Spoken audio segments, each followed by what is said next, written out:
Hello there, thanks for dropping by the channel to view the next in my FPV series,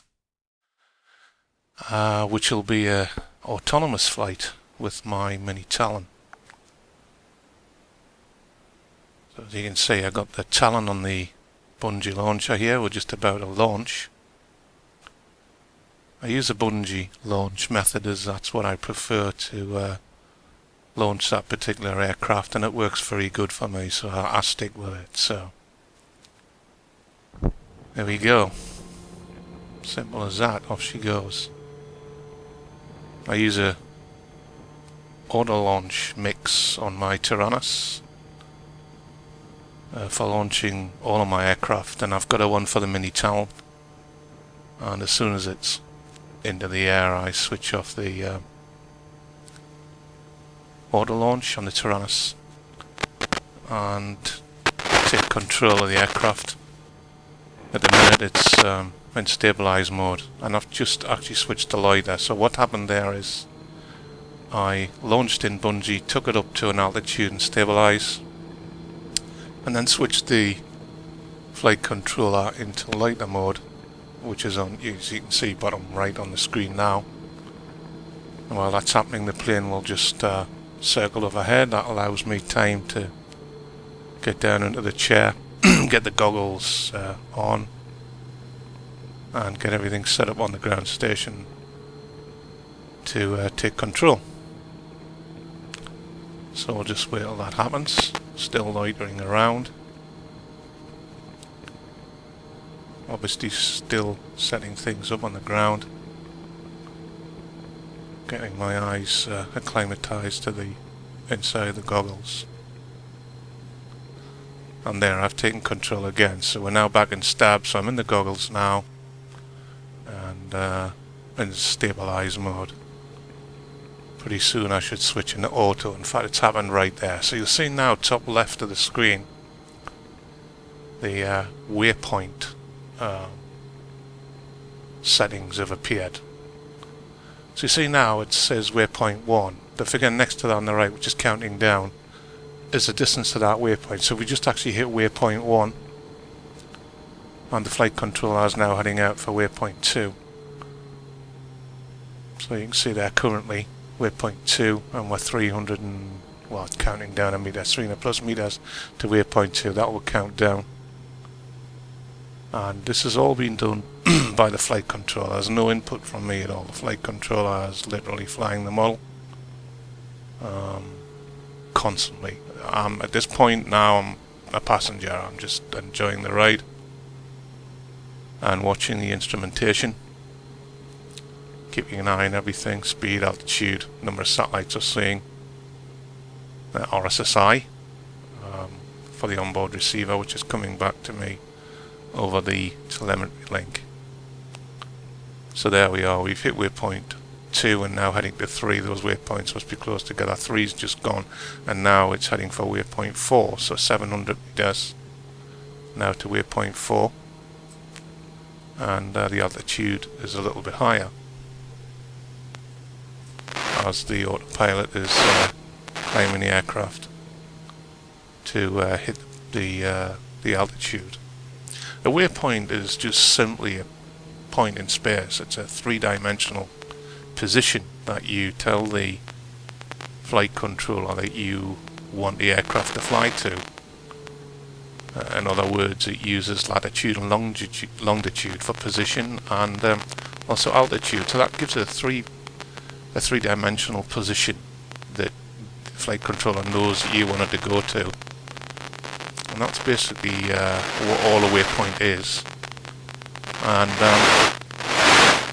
that noise there is me just moving the helical antenna left and right, looking for the best signal from the aircraft. In other words, picking up the helical antenna. The morning this was shot wasn't the best day for doing this sort of thing. It was very, very misty, very, very damp. And this is why I chose to do this today, do an auto mission, rather than trying to fly the aircraft, because the visibility is pretty poor, as you can see, and it was just better to do it this way. So yeah, getting back to waypoints, simply a 3-positional point or position in space that the flight controller will aim for. And I make those up. The waypoint list is simply made with the flight controller software such as Mission Planner. I also do it using my mobile phone and my Android tablet on a piece of software called God, I can't remember the name, but Droid Planner. Yeah, Droid Planner. So Droid Planner on Android, Mission Planner on the PC, and you just make up a list. And a waypoint list is just a text file that contains latitude, longitude, height, you know, different parameters in a certain format that the autopilot reads and carries out those commands. And that's basically what, you know, you're seeing happen on the screen here now. Okay, so we've just now heading now to waypoint 8. That just changed. So we've got a little way to go, 300 meters to waypoint 8.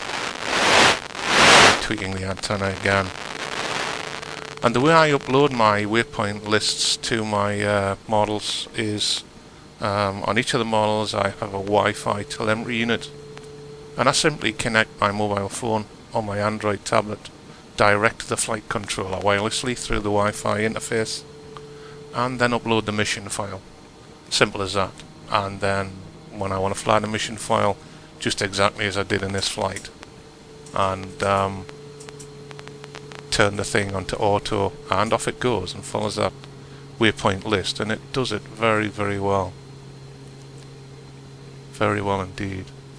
So here we are, we're kind of heading back now. You'll see the arrow in the top center of the screen pointing to where home is. That's showing me where home is.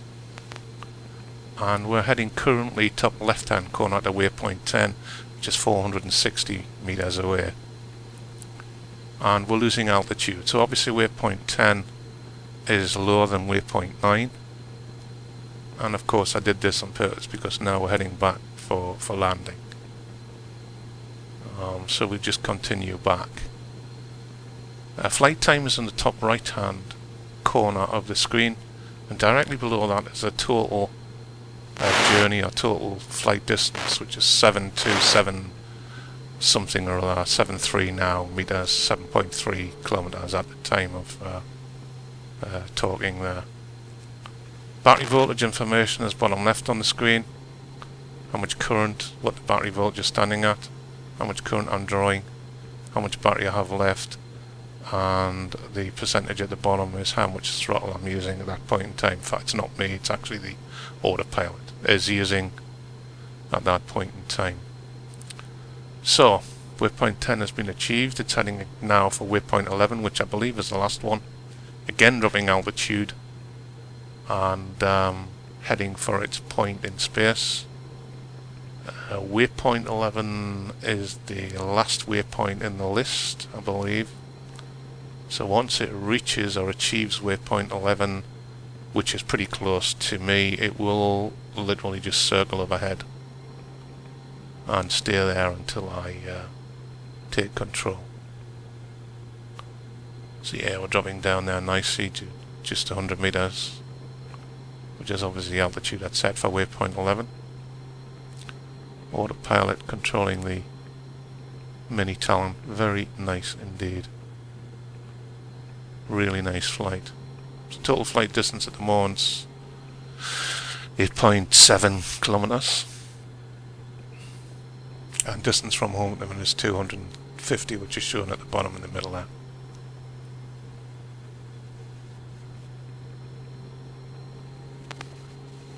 So there we go. The autopilot's reached waypoint 11. It's now going into its loiter.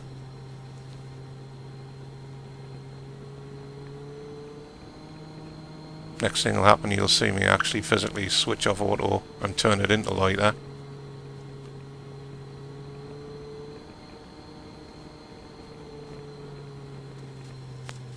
Which I've done right now. So now I know that the plane's going to just loiter overhead. This gives me the chance to get the goggles off, get my eyes acclimatized to the light again, because you know, you've been in the headset for a good few minutes and your eyes get accustomed to that. When you come out into the daylight, it's can be a bit glary, so it takes a few seconds. So I tend to just let the aircraft loiter overhead until my eyes readjust, which I'm doing right now, obviously. Get out the chair, get over towards the strip, and the next thing you'll see is it'll go back to stabilize mode. And that's me taking control.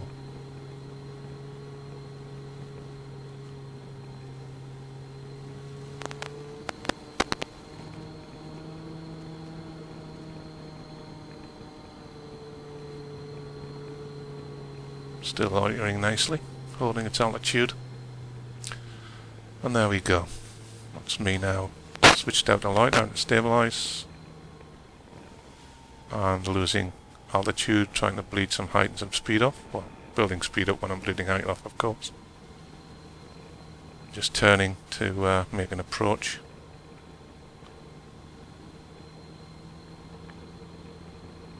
There's a strip there. Another turn should do it. Okay, final turn. Flight controller still in stabilize. There's a strip in front.